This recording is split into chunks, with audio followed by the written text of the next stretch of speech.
This has been an amazing year for the U.S. textile industry and the National Council of Textile Organizations. President Trump's pro-manufacturing agenda is forcing Washington to question long-standing norms, forcing the Washington establishment to rethink policies on trade, taxation, regulatory reform, and a host of other issues. The time for change is now, and NCTO is committed to working with the Trump administration and our allies in Congress to achieve the best policy outcomes on these and other issues. But before laying out NCTO's policy agenda, I want to recap how the industry fared in 2018. Thanks to its productivity, flexibility, and innovation, the U.S. textile industry has cemented its position in the global market. In 2018, the value of U.S. man-made fiber and filament, textile and apparel shipments totaled an estimated $76.8 billion. This is an uptick from the $73 billion in output in 2017, and an increase of 12% since 2009. The breakdown of 2018 shipments by industry sector is $30 billion for yarns and fabrics, $27.4 billion for home furnishings, carpet and other non-apparel sewn products, $11.6 billion for apparel, an estimated $7.7 billion for man-made fibers. Capital expenditures are also healthy. Investment in fiber, yarn, fabric, and other non-apparel textile product manufacturing is up 79%, from $960 million in 2009 to $1.7 billion in 2018. Our sector's supply chain employs over 594,000 workers. The 2018 figures include over 112,000 jobs in yarns and fabrics, 116,000 jobs in home furnishings, carpet, and other non-apparel sewn products,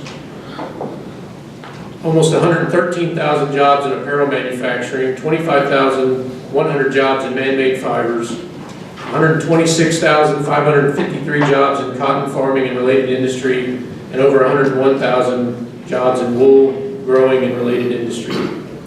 As we examine these numbers, it's important to note that the heavy job losses occurred because of massive import surges from 95 to 2008 timeframe virtually have stopped. Today, like most other U.S. manufacturing sectors, fluctuations in employment figures are generally due to normal business cycles, new investment, or productivity increases. U.S. exports of fiber, yarns, fabrics, made-ups, and apparel were $30.1 billion in 2018.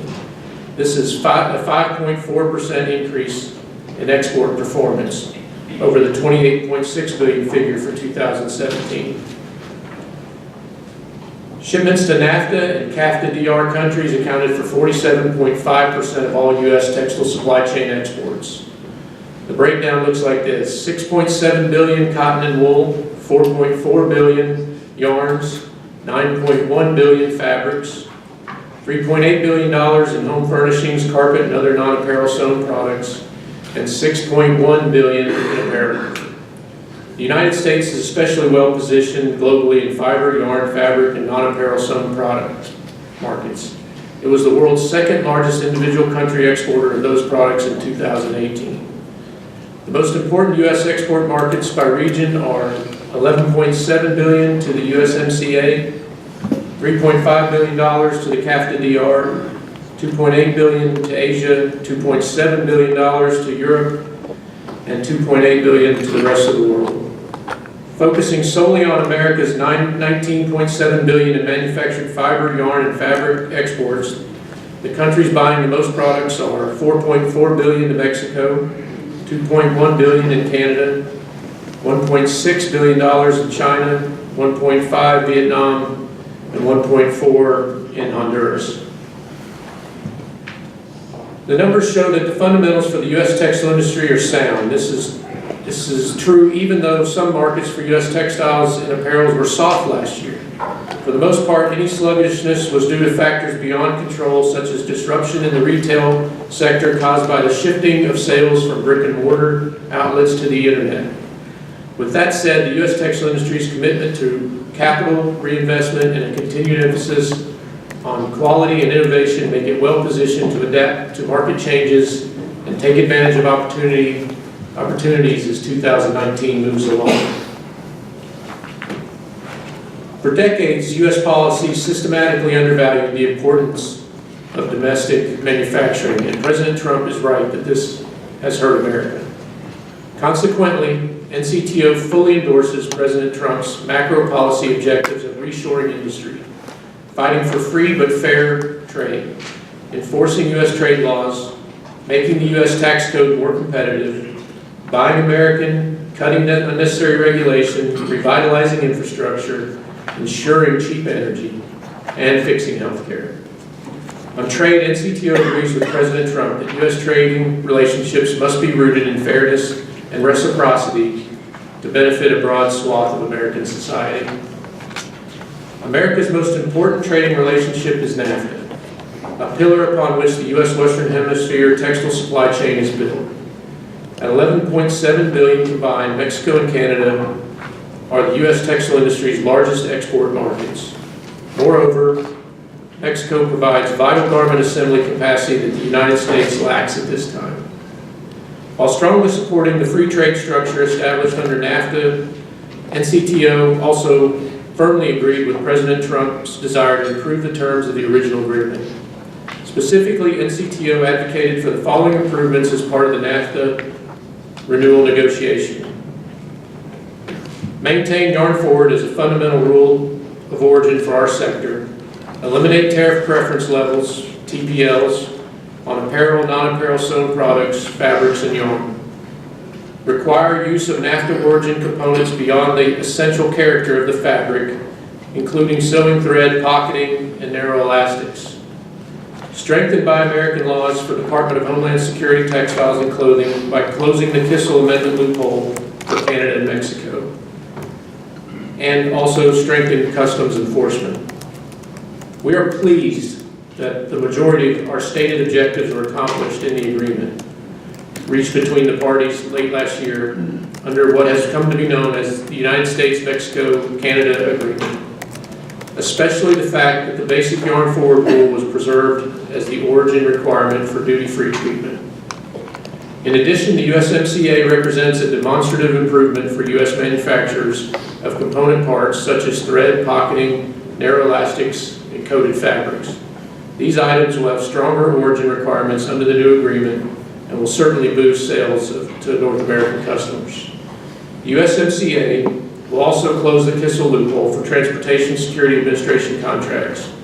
This new requirement will make it impossible for TSA prime contractors to replace U.S. textile inputs with competitive materials made in Mexico. We are also pleased that enhanced custom enforcement language specifically for textiles was included as part of the new term. This language will require various customs activities designed to address the unique challenges associated with textile-related customs fraud. While the goal of complete elimination of the NAFTA TPL system was not achieved, the new agreement is better than the existing NAFTA in this area also.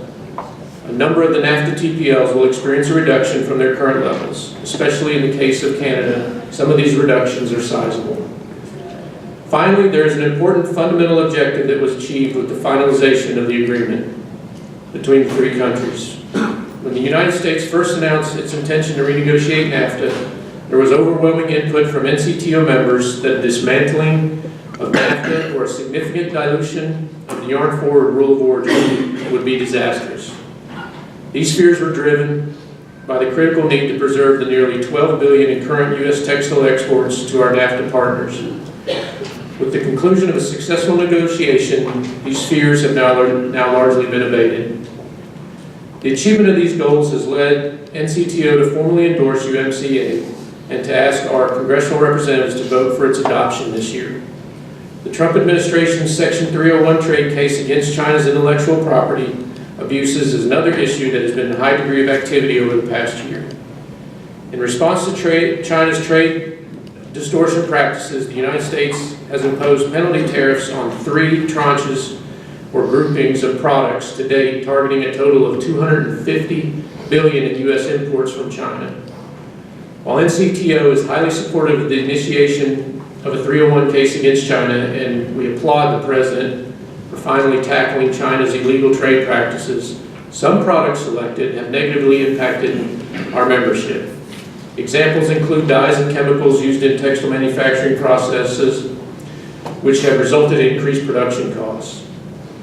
Overall, the vast majority of products identified for penalty tariffs in our sector have been inputs, and we think that a major opportunity is being missed by this approach. Throughout the process, NCTO has consistently pressed for a more precise and refined approach involving finished products as opposed to manufacturing inputs. Selecting finished goods, which generally contain 100% Chinese fiber, yarn, and fabric components, would create benefits throughout the U.S. supply chain. Further, end items, specifically apparel and home furnishings, are the root of our sector's problems with China. As a result, we feel that the targeting of finished products would dramatically improve the chances of bringing about serious reforms. NCTO will continue to make this case and engage heavily in the 301 process. Beyond these issues, NCTO has also already begun engagement with the Trump administration in relation to its intention to negotiate new free trade agreements with the European Union, United Kingdom, and Japan. We welcome the opportunity to gain greater access to these important overseas markets. Reducing tariffs and non-tariff barriers will help the U.S. textile manufacturers on a much more U.S. textile manufacturers on a much more even footing than we may currently enjoy with some of these trading partners. With that said, the rules for determining duty-free privilege must be consistent with our existing free trade agreements. To that end, the United States government should insist on the following fundamental aspects in these negotiations: establishment of a strong yard-forward rule of origin, extended duty phase-outs where warranted for products deemed to be sensitive, inclusion of effective and separate customs textile enforcement language. As for any new trade negotiations beyond those announced by the Trump administration, NCTO supports President Trump's preference for individual bilateral free trade agreements over multilateral arrangements. Moreover, any new FTA targets should be limited to countries that trade in fair, reciprocal manner. NCTO would oppose any FTAs with non-market economy countries like China and Vietnam because of the unfair advantages that producers in those countries derive from their state-run economies. Beyond the actual negotiation of trade agreements, NCTO welcomes President Trump's view that the U.S. has made a mistake by not prioritizing trade enforcement in recent years. As such, NCTO has worked to ensure that textiles be designated a priority trade issue by Congress, recognizing the fact that textile and apparel shipments comprise over 40% of all duties collected by Customs and Border Protection. Noting that the U.S. collected over $13 billion in textile and apparel tariffs in 2018, there exists tremendous incentive to circumvent customs laws in our sector. Working with key members of Congress, such as Representative Patrick McHenry of North Carolina and former Representative Trey Gowdy of South Carolina, this past June, a meeting with CBP Commissioner Kevin McAleen was constructed to review textile enforcement activities. Follow-up meetings were also held with CBP Executive Assistant Commissioner Brenda Smith, who toured a number of U.S. textile facilities in October of last year. NCTO's intention as part of this initiative is to press CBP for an enhanced focus on our sector and the assignment of a greater level of resources to specifically address textiles customs fraud. Further, I'm pleased that Assistant Commissioner Smith spoke and answered questions yesterday. Her comments helped to frame the steps that CBP intends to take in order to work more effectively with us as an industry toward improved customs enforcement. Beyond the policy initiatives already discussed, there remain some additional items that will require our attention in 2019. They include the fact that the miscellaneous tariff bill process will re-engage later this year. The International Trade Commission will initiate a vetting process for the renewal of NTBs in October. NCTO members should be prepared to seek MTB treatment on inputs that are not available from a domestic source.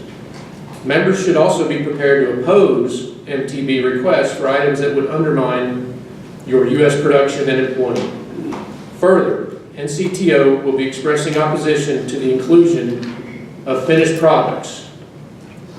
noting that they distort the intended premise of providing duty relief on inputs that undergo further processing by U.S. manufacturers. NCTO is also monitoring and is prepared to oppose various evolving initiatives that are designed to undercut the U.S. tariff structure. These include proposals to grant duty relief under generalized system of preferences for apparel, expand the use of Section 321 de minimis duty breaks for importers, and eliminate U.S. duties on high-performance outerwear. With respect to government procurement policy, NCTO steadfastly supports the Berry Amendment. This Buy American provision for the military is an example of how the government and private sector can work together for mutual benefit. The U.S. military gets a secure U.S. supply line for thousands of superior, highly advanced products. In return, the domestic textile sector receives $1.5 to $2 billion in annual Defense Department sales that boost U.S. investment and employment. NCTO is deeply concerned by congressional attacks on the Berry Amendment in recent annual defense bills, including the 2018 National Defense Authorization Act. NCTO urges Congress to reject any proposals to weaken the Berry Amendment and instead work to strengthen the law. NCTO also encourages Congress to include textiles in any effort to enact common sense law or regulations that would strengthen Buy American requirements applying to infrastructure or other federal spending. As demonstrated by Berry, when the federal government buys American, it is good for the U.S. textile industry and even better for America. NCTO urges Congress to follow President Trump's lead by drafting and passing a comprehensive plan to rebuild America's infrastructure. Besides boosting U.S. productivity and facilitating commerce, infrastructure is a key market for textile products such as workwear, geosynthetics, and filtration systems. Fostering a national culture of innovation is also important. NCTO urges continued support for the Advanced Functional Fabrics of America, AFOA. This Defense Department-funded program is matched 3-to-1 with private dollars and tasked with making it easier to develop and commercialize the next generation of high-performance textiles. NCTO also calls for the U.S. government to invest in improving automation for garment assembly. This technology shows promising potential to reshore U.S. textile and apparel production and jobs. Another NCTO priority is ensuring that the U.S. textile industry has uninterrupted access to reasonably priced energy. This is certainly critical to power our facilities in a cost-effective and globally competitive fashion. In addition, most man-made fibers are derivatives of petroleum products, and many textile producers are reliant on natural gas to power manufacturing operations.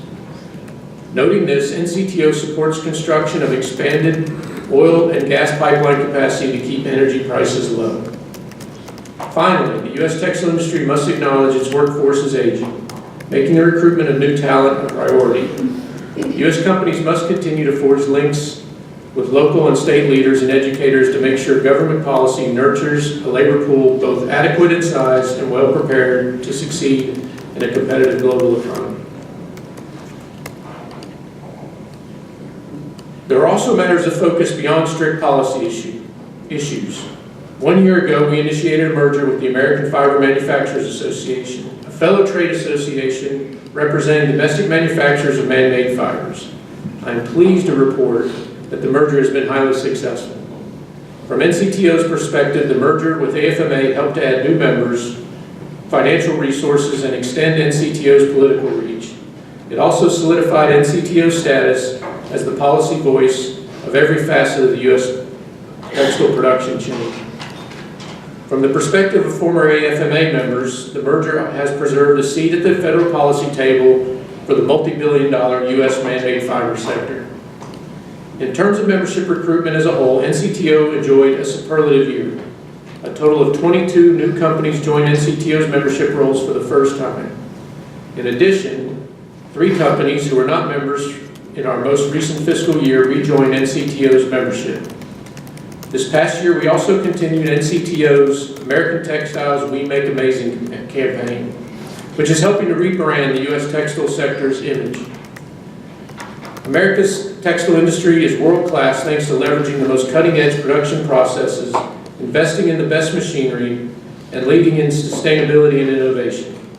Our We Make Amazing campaign is intent on making sure that policymakers and members of the press have an accurate and positive understanding of the modern U.S. textile industry. Some of the highlights of this campaign: launching a new website to promote the U.S. textile industry, Textiles in the News. That is textilesinthenews.org. This site is a platform to drive policymakers and opinion leaders to content that rebrands the U.S. textile industry, along with the American Textiles We Make Amazing message. The campaign also is publishing a 4th edition of the Textures magazine, the NCTO's members magazine, emailing a weekly news blog also called Textiles in the News, publishing the quarterly NCTO newsletter, posting planned social media on Twitter, Facebook, and LinkedIn, regular public relations outreach to selected media, and generating more than $2 million in earned media coverage. Judging by the engagement generated by American Textiles We Make Amazing marketing efforts, more and more people are getting an accurate, positive description of our sector, and as a result, are viewing the U.S. textile industry in a new light.